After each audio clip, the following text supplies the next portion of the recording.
Nuts. Absolutely nuts.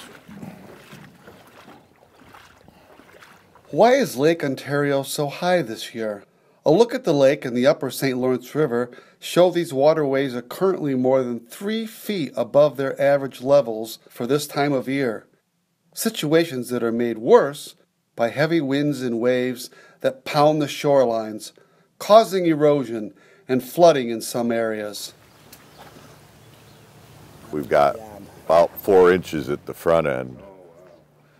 I got one little dry spot near the register area, at least $10,000 worth of merchandise, and the docks $10,000 to $50,000 maybe damage. You know, we're not even selling our 3 Sunday newspapers because why would you walk in here? You can't. Many, including federal, state, and local lawmakers and officials, blame Plan 2014.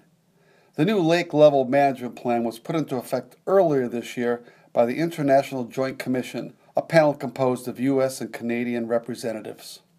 The difference in the upper permissible lake levels allowed under Plan 2014 is only 2 inches higher than the old plan, which had been in place for decades. The culprit in this case is not Plan 2014, it's Mother Nature.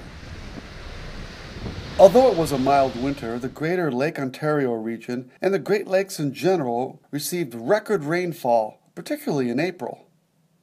In addition, measures that would have been taken under the old lake management plan are nearly identical to what has been done under Plan 2014.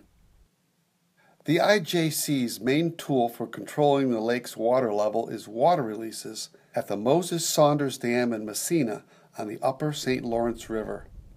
It's not as easy as just opening up the floodgates.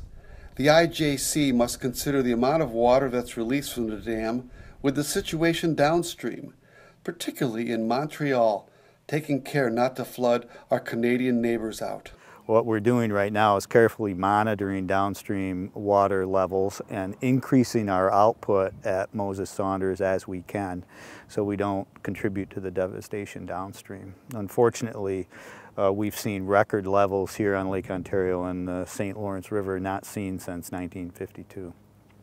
The impact downstream is profound, as thousands of residents in and near Montreal have already had to evacuate due to high flood waters. Montreal is located along Lake St. Louis, which is formed by the confluence of the St. Lawrence and Ottawa rivers. The Ottawa River has also experienced record high water levels this year due to the snowmelt and super wet spring. What can be done? As water levels drop around Montreal, more water can be released at the Moses-Saunders Dam, and that is already happening.